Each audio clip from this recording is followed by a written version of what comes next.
Grupo nila Zoro tuluyan nang nakapasok sa loob ng Elbaf. Luffy, pinakawalan na ba si Loki? Bali lumabas na nga ang spoilers para sa paparating na chapter 1132. So konti nga lang yung information na ibinigay, pero itatry pa nga rin nating i-explain sa inyo ng maayos. Ang unang impormasyon nga sa spoilers sinasabing nakarating na daw ang Straw Hat Pirates sa sentro ng Elbaf, kung saan na-defeat o natalo na daw nila Gerd at Goldberg itong si Road along the way. Manghang-mangha nga daw itong Straw Hat Pirates sa ganda ng Elbaf. Bale ang context nga nito sa mga nalilito grupo nila Zoro itong tinutukoy na nakarating na sa sentro ng Elbaf, since yung grupo nga nila Robin pababa pa lang sa Elbaf. Yung information naman na gandang-ganda daw sila sa gitna ng Elbaf, mahahalin tulad nga natin to sa Straw Hat Pirates nung time na una naman nilang makita yung loob ng Zoo Island.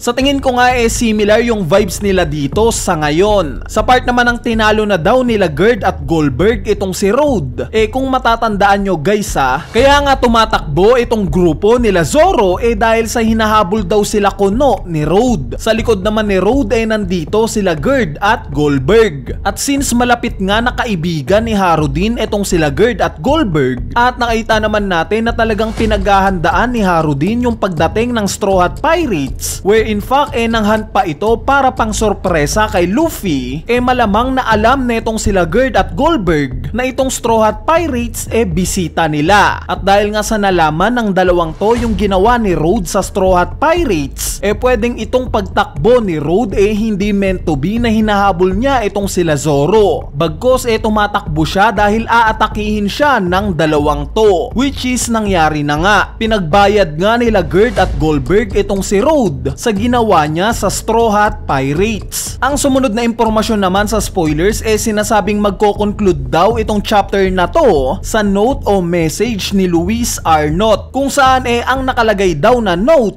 don't linger in Elbaf for too long. Sa mga nakalimutan na itong si Luis Arnott nga isang explorer. Nakilala nga natin siya mula sa libro ng Bragmen. Sa mga nakalimutan na ulit unang ang nag-appear itong libro ng Bragmen during Little Garden Arc. Ito nga yung naging reference ni Nami sa kung paano niya nalaman na nasa isla pala sila ng Little Garden. Bali hindi nga natin masasabi na yung author ng librong to mismong si Luis Arnott, since quote nga lang yung ibinahagi niya sa libro na to. Sumunod nga nating nakita itong libro ng Bragmen during na sa Ohara Incident, kung saan isa ito sa libo-libong libro na sinubukang iligtas ng mga scholars ng Ohara. Sumunod ngang nabanggit itong libro na to during na sa One Piece Novel Ace, kung saan nabanggit nga ni Max Juice kay Portgas the Ace na ang paborito nga daw niyang libro itong Bragmen. So marahil nagtataka kayo kung bakit somewhat biglang nag-pop up ulit itong libro na to, o specifically yung explorer na si Luis Arnott. Bali sa palagay ko kinokonekta nga nito yung Little Garden sa Elbaf, since dito nga natin nakilala itong mga giants na sila Brogy at Dory, kaya it makes sense na binalikan ni Oda itong libro na to. At kung babalikan nga natin ng konti yung Little Garden arc, napansin ko lang na similar nga yung naging reaksyon ng Straw Hat Pirates sa arc na to ngayong Elbaf arc. Manghang-mangha nga rin sila sa laki ng mga puno at hayop sa lugar na to. Anyway, ang huling impormasyon nga sa spoilers sinasabing makakakita daw tayo ng silhouette na naglalakad sa gubat ng Elbaf. Bali hindi nga specifically na sinabi kung saan exactly yung location neto. Kaya naman ang magiging tanong nga ngayon sino kaya itong tinatago ni Oda? So meron nga tayong tatlong possible characters kung sino ito. Una syempre yung man with marked flames, since hinipe nga siya during sa pagtatapos ng Wano arc, at dinagdagan pa nga yung pag-hype dito during Egghead Island arc. Kaya naman kung may karakter nga na pwedeng ipasok ni Oda sa nangyayaring Elbaf arc,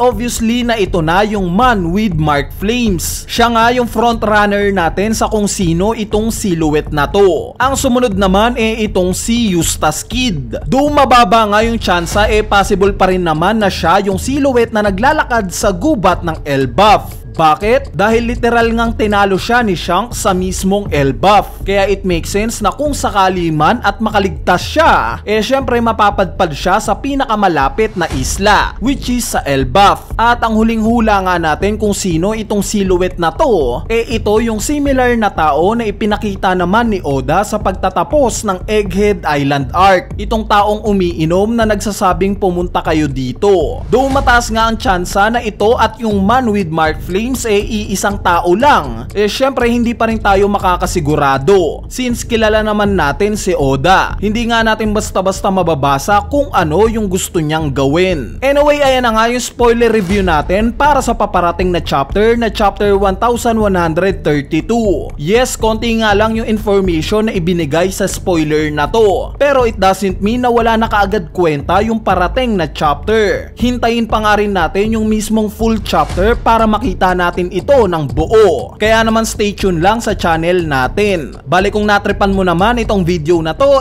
wag mo nang kalimutang pindutin niyang like button dahil napakalaking tulong na nga niyang like nyo para sa ating channel. So yun lang, peace! いつでもおどけて人を笑顔にする解放の戦士あたの名を太陽の神ニカだろうな。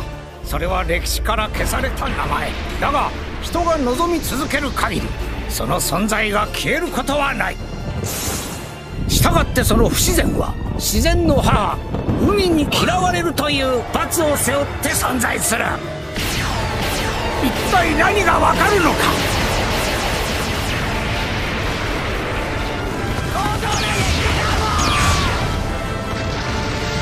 というわけで歴史に深入りしすぎた。私は政府に消されるお花のようにな。